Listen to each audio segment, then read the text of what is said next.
प्रश्नोत्तरी। इस कार्यक्रम के पुण्यार्चक हैं स्वर्गीय श्री सौभाग्यमल जयंत पाटनी की स्मृति में भाई एवं भ्रातृवधु टीकमचंद सुशीला, बाबूलाल शकुंतला, अरविंद, रेणु, पुत्र एवं पुत्रवधु सुनील, संगीता, पौत्र एवं पौत्रवधु साहिल, प्रज्ञा, उत्सव, स्वर्णिमा, प्रपौत्र रूहान, पुत्री एवं दामाद सुनीता, करमचंद जैन, अनुपमा, राजकुमार पहाड़िया, अर्चना, पंकज जैन, निवासी Kolkata, firm Saubhagyamal Tikamchand, Boro Jalinga tea company, Burnie Braes tea company, Tarkeshwar cold storage, Nalikul cold storage.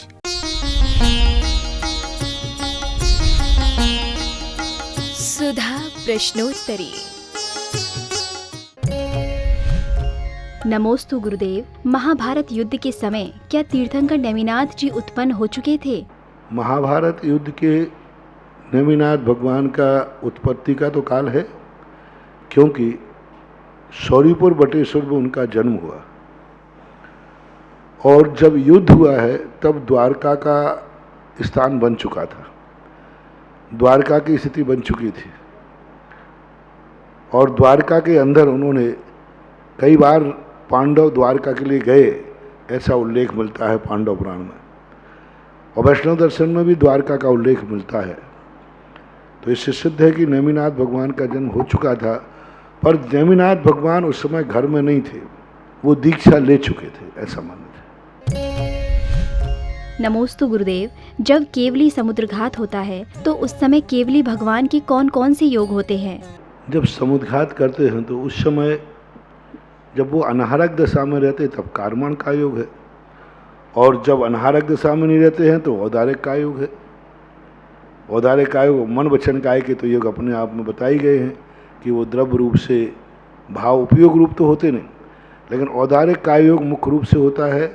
और जब वो विग्रह कारमण अनाहरक होते हैं 3 समय के लिए, उस समय कारमण का योग होता है। नमोस्तु गुरुदेव, भवंतरिक में कौन कौन से ज्ञान और लेश्या होती हैं? भवंतरिक में जीवों का जन्म सम्यक्त्व के साथ या मिथ्यात्व के साथ होता है? भवनत्रक में ज्ञान तो जो है 3 ज्ञान मानो और 3 को ज्ञान मान लो। अब जैसे मति ज्ञान, शुद्ध ज्ञान और अवधि ज्ञान, कुमति, कुसुत और कुअवधि, तो इस प्रकार से मान लेना कि मानना पड़ेंगे। मना पर्याय ज्ञान होता नहीं, केवल ज्ञान होता नहीं, अवध ज्ञान उनको नियम से होता है, मति ज्ञान शुद्ध ज्ञान होता है, इसी के विभंग ले लीजिए, उल्टे ले लीजिए। तो इस प्रकार से 3 ज्ञान मानना चाहिए और मिथ्या दृष्टि की अपेक्षा से 3 अज्ञान मानना चाहिए। ऐसा भवनत्रकों में जो जन्म लेते हैं जीव, वे मिथ्यात्व के साथ ही जन्मते हैं। नमोस्तु गुरुदेव, महिलाएं अशुद्धि के समय धर्म ध्यान कैसे करें? अब वो जो तुम्हारी व्यवस्था है, महिलाओं की व्यवस्था है, उसके लिए कोई धर्म ध्यान नहीं करेंगे, हमेशा ही नहीं करते आए। अभी तो ठीक है घर में हो रहा है, जब घर में नहीं थे तब भी कहाँ करते थे। और घरों में आपको अपने जो अशुद्धि का समय है वो आपको धर्म ध्यान भावनात्मक होगा, अपने एकांत में बैठ करके भावनात्मक करेंगे और क्या। और ज़्यादा है तो अब उसके लिए जो अशुद्धि की अवस्थाएँ हैं उनके लिए क्या कर सकते, वो तो नेचुरल है उन, लेकिन आप अनुष्ठान नहीं, पूजा नहीं, पाठ नहीं, आप मात्र भावनात्मक कर सकेंगे।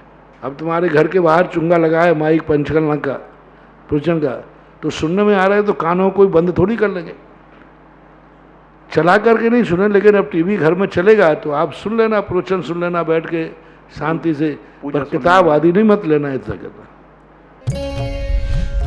नमोस्तु गुरुदेव, देखा गया है कि आजकल गाय अभक्ष खाने लगी हैं, ऐसे में व्रती उनके दूध का उपयोग करे या नहीं? अरे ऐसा दूध से अभक्ष नहीं माना जाता। जितनी सब्जियां होती हैं उनमें सब में अभक्ष ही डलता है, खाद। जितने खेत हैं, जितनी सब्जियां हैं, उनमें पानी कौन सा जाता है? यही नालियों का पानी खेतों में जाता है, और जो खाद सड़ा हुआ है वो सब उसी में डालते हैं, और बाद में वही सब्जियां आती हैं, वे सब्जियां सब वृत्ति खाते हैं कि नहीं। तो एक बार पर्याय बदल जाने के बाद फिर शुद्धि अशुद्धि का दोष नहीं आता।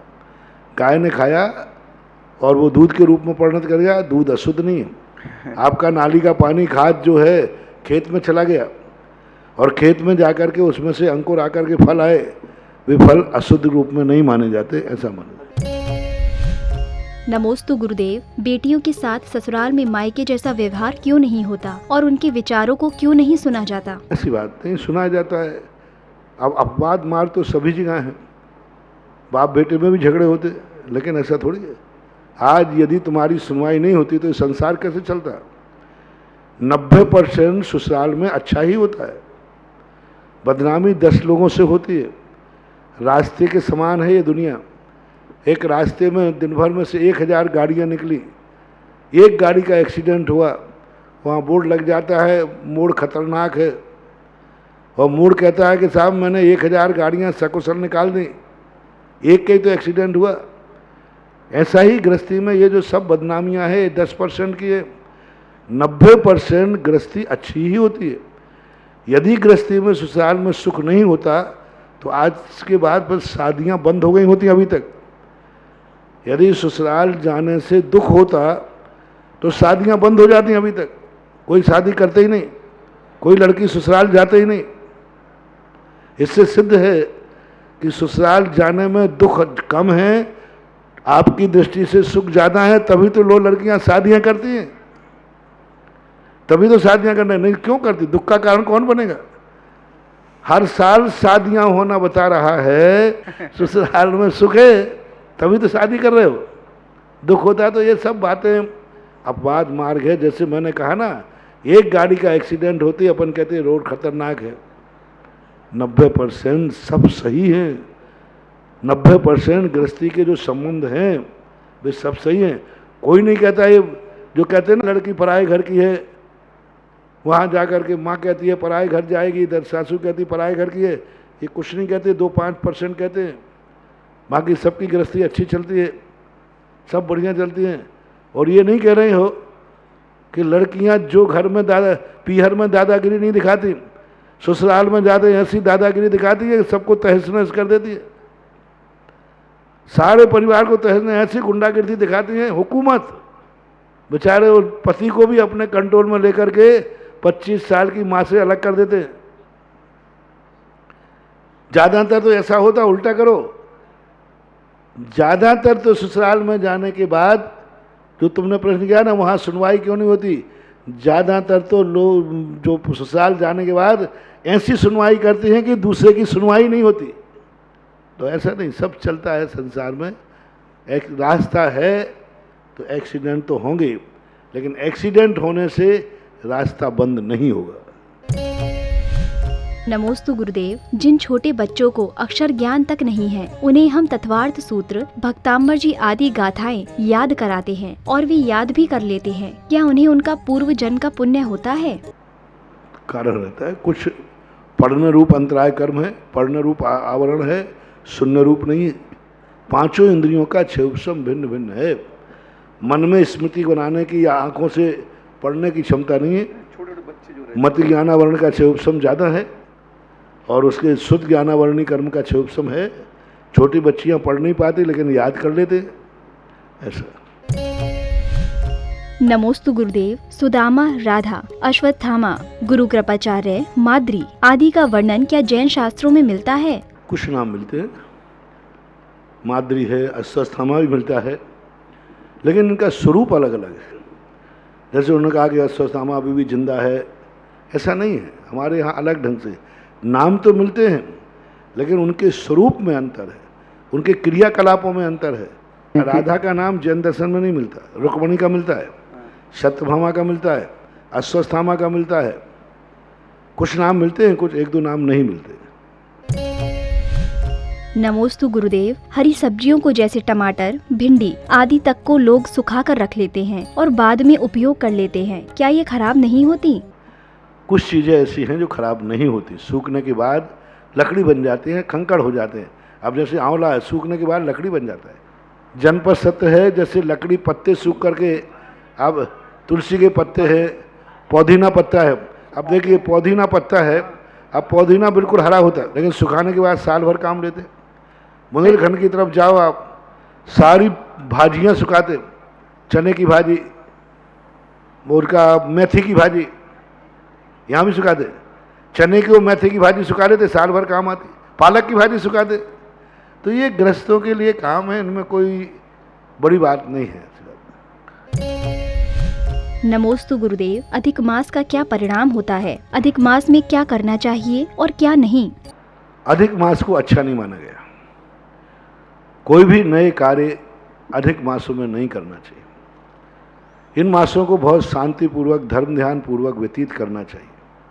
कोई शुभ कार्य प्रारंभ करना, शुभ अनुष्ठान करना, प्रतिष्ठा करना, कोई भी अधिक मास में नहीं कर रहे। तो अधिक मास के लिए वो ठीक नहीं है, बस इतना मान के चलना कि अच्छा नहीं माना जाता। शुभ कार्य नहीं करना चाहिए, कोई नए कार्य नहीं करना चाहिए। धार्मिक कार्यों में भी भावनात्मक कार्य करना चाहिए, पंचकल्याणक आदि नहीं करना चाहिए। विधान कर सकते हैं, पूजा पाठ आते, सब कर सकते, लेकिन पंचकल्याण करना ये कार्य को नहीं करना चाहिए। जो तुम्हारे मांगलिक और शुभ रूप में मानना चाहते हैं उन कार्यों को नहीं करना चाहिए अधिक मासों में। नमोस्तु गुरुदेव, अग्नि परीक्षा देने के बाद सीता जी जब घर छोड़कर चली गईं, तो उसके बाद क्या राम जी ने भी गृह त्याग कर दीक्षा ले ली थी? जैन दर्शन के अनुसार सीता जी ने भी आर्य दीक्षा ली, रामचंद्र जी ने मुनि दीक्षा ली, बराबर लिया। पहले दीक्षा आर्य का दीक्षा हुई, बाद में रामचंद्र जी ने दीक्षा ली। वैष्णव दर्शन के अनुसार थोड़ा कथन भिन्न है और अलग अलग प्रकार से उनको प्रस्तुत किया गया। नमोस्तु गुरुदेव, महापुरुषों या शलाका पुरुषों को क्या ये पता रहता है कि वे इस पद के धारी हैं? मुनि महाराज बताते, उनके यहाँ चिन्ह उत्पन्न होते। सुदर्शन चक्र हाथ में आ जाने बता दिया कि अर्धचक्री बनेंगे। कोटि शिला को उठाना बता दिया कि चक्री बनेंगे। बलभद्र के यहाँ हलधर की उत्पत्ति होती है। मानो सभी 63 शलाका पुरुषों को मालूम रहता है। जब से वो 63 शलाका पुरुषों की गिनती में आते हैं उनको ज्ञान में रहता है, जानकारी रहती है। नमोस्तु गुरुदेव, मुनिराज ग्रीष्म काल में पर्वत पर, वर्षा काल में वृक्ष के नीचे एवं शीत काल में चौरस्ते पर बैठते हैं। ये चौरस्ता क्या होता है? चौराहे का अर्थ है शहरों के चौराहे नहीं, खुले मैदान। चौराहे का अर्थ वहाँ चौतरफा से जो खुला है, कहीं से भी लोग आ सकते हैं, कहीं आड़ में नहीं बैठे। चौराहे का अर्थ ये मत लेना कि ये तुम्हारे कोई जयपुर की बड़ी चौपड़ हो, छोटी चौपड़ हो, ऐसा नहीं। चौराहे का अर्थ होता है चारों तरफ से खुले, कोई भी कहीं से आ सकता है। ना इधर पहाड़ है, ना इधर पहाड़, कोई गुफा नहीं है, कुछ नहीं है। मात्र खुले मैदान के अंदर चारों तरफ से लोगों का आना। और जंगलों में जो ऐसे स्थान होते थे उनको चौराहा शब्द से प्रयोग भी करते हैं। चौराहे का अर्थ मात्र शहरों के रोड ही मत लें, जंगलों में भी चौराहे होते हैं। चौराहे का अर्थ बस इतनी लेना, खुले चारों तरफ से जहाँ पर लोग आ सकते हैं, जा सकते हैं, उसको चौराहा जानना चाहिए। पूज्यपाद स्वामी ने भी चतुपथे लिखा है, योग भक्ति के अंदर लिखा है चतुपथे शब्द का प्रयोग आया है कि चतुपथ के अंदर चारों तरफ से जहाँ पर रास्ते आ रहे हैं वहाँ पर बैठ करके ध्यान करते हैं। ऐसा पूज्यपाद स्वामी ने योग भक्ति के अंदर भी लिया है। लेकिन वहाँ चतुपथ का अर्थ है चारों तरफ से लोगों का आना जाना हो सकता है, रास्ता ही नहीं लेना। नमोस्तु गुरुदेव, पितृदोष एवं मातृदोष क्या होता है और इसके निवारण के लिए क्या करना चाहिए? पितृदोष का नाम सुना, मातृदोष पहली बार सुना।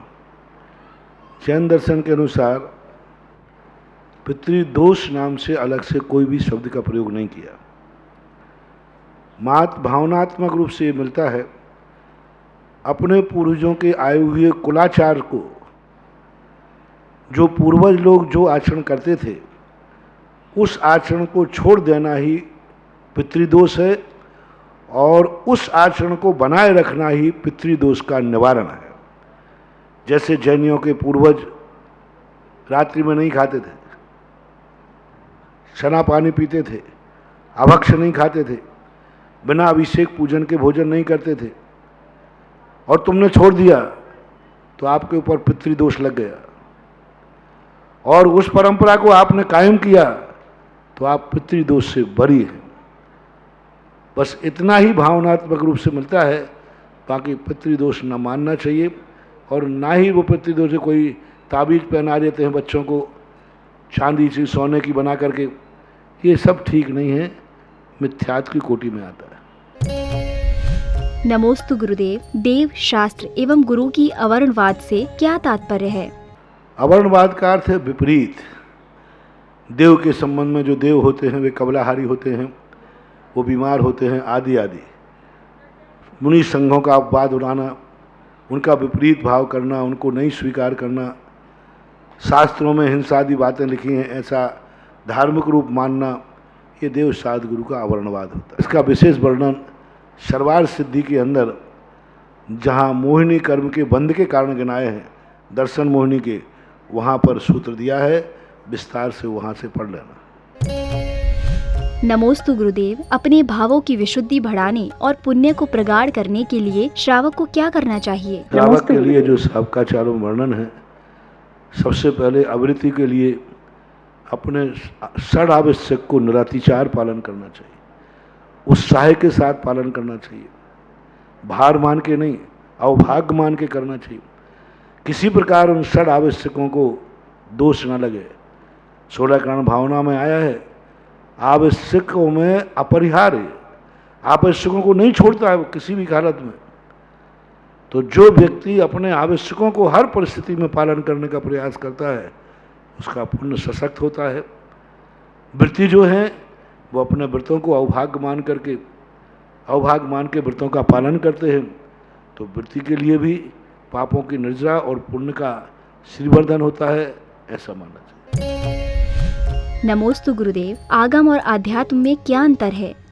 आगम जो कहलाता है वो त्रिकालिक शाश्वत होता है, जिसे अपन सिद्धांत ग्रंथ कहते हैं, करणानुग कहते हैं और कर्म सिद्धांत कहते हैं। और अध्यात्म वो कहलाता है जो भावनात्मक होता है, जो भावनाओं से भरा हुआ आता है। वो सिद्धांत नहीं होता आगम। आगम में भावनाएं होती हैं, भावनाएं भाई जाती हैं कि मेरा आत्मा का स्वरूप ऐसा हो, मेरा आत्मा का स्वरूप ऐसा है, लेकिन सिद्धांत नहीं बनता। तो जो आध्यात्म में समय समय पर नयों का आलम्बन लिया जाता है, व्यवहार न से यह है, निश्चय न से यह है। सिद्धांत में नयों का आलम्बन नहीं होता। कर्म सिद्धांत में, कर्णानुयोग में नयों का आलम्बन नहीं होता, नयों का वर्णन नहीं होता। प्रमाण और नयों का आलम्बन लेकर के जो वर्णन किया जाता है वो अध्यात्म कहलाता है। और जहाँ प्रमाण और नय गौण होकर के एक सिद्धांत के रूप में भाषा में शाश्वत है, उसे किसी नय की अपेक्षा नहीं है, उसे प्रमाण की अपेक्षा नहीं है, वो तो है, सतरूप है। क्योंकि नय और प्रमाण तो वक्ता के अभिप्राय हैं, नय प्रमाण तो स्वार्थ है, नय प्रमाण तो वक्ता किस ढंग से अपना प्रस्तुत करता है। सिद्धांत में वक्ता का अभिप्राय नहीं चलता। 148 कर्म हैं तो हैं, 8 कर्म ज्ञानावरणी के हैं तो हैं, मार्गणाएँ हैं तो हैं, स्वर्ग हैं तो हैं, नरक हैं तो हैं, मेरु है तो है। जो कुछ है उसमें कोई नए वक्ता के अभिप्राय की नहीं, वस्तु जो व्यवस्था है वह आगम है। और जहाँ नए हैं वक्ता के अभिप्राय को वहाँ ध्यान में रखा जाता है। इसलिए अध्यात्म ग्रंथों में नयों का प्रसंग ज़्यादा आता है। व्यवहार नय से ये है, निश्चय नय से ये है, ऐसा मानना चाहिए। नमोस्तु गुरुदेव, कर्म के 2 स्वरूप हैं, पुण्य और पाप। वही पुण्य पाप की ओर एवं पाप पुण्य की ओर धकेलता है, ऐसा क्यों? वो पुण्य उसी भाव से बांधा है। बांधते समय तुमने उसमें वही चाबी भरी थी कि तुम मुझे पाप की तरफ ले जाना, क्योंकि पुण्य बांधते समय अभिप्राय देखा जाता है। आपने पुण्य बांधते समय भरी अभिप्राय किया कि मुझे ऐसा पुण्यबंध हो जिससे मैं अपने दुश्मन को निपटा सकूं, मुझे ऐसी शक्ति चाहिए। मुझे ऐसा पुण्यबंध हो जिससे मेरा परिग्रह बढ़ जाए, मेरा ऐसा पुण्यबंध हो जिससे मेरे इंद्रियों के विषयों में वृद्धि हो जाए। पुण्य बांधते समय जिस भाव से पुण्य बांधता है वह पुण्य वही भाव कराएगा, क्योंकि पुण्य को आपने बांधे ही उसी तरफ से। और यदि बांधते समय आपका भाव परमार्थ का है, मोक्ष मार्ग का है, धर्म कार्य करने का है, तो उसे हमारे यहाँ साथी से पुण्य, पुण्यानुबंधी पुण्य कहते हैं। वो पुण्य कभी पाप नहीं कराएगा, वो पुण्य तुम्हें धर्म कराएगा। दोनों व्यक्तियों ने पुण्य बांधा। एक ने कहा कि मुझे वैभव चाहिए, पुण्य से धन आएगा, वो वैभव में लगाएगा। दूसरे व्यक्ति कहता मुझे धन से धर्म, धर्म चाहिए, वो पैसा आएगा लेकिन दान में लगाएगा। इसलिए वो ढकेलता नहीं है, आपके भावों के कारण से ऐसा होता है।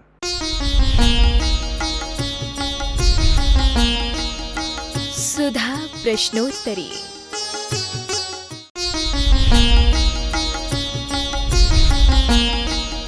सुधा प्रश्नोत्तरी। इस कार्यक्रम के पुण्यार्जक थे स्वर्गीय श्री सौभाग्यमल जैन पाटनी की स्मृति में भाई एवं भ्रातृवधु टीकमचंद सुशीला, बाबूलाल शकुंतला, अरविंद, रेणु, पुत्र एवं पुत्रवधु सुनील, संगीता, पौत्र एवं पौत्रवधु साहिल, प्रज्ञा, उत्सव, स्वर्णिमा, प्रपौत्र रुहान, पुत्री एवं दामाद सुनीता, करमचंद जैन, अनुपमा, राजकुमार पहाड़िया, अर्चना, पंकज जैन, निवासी कोलकाता।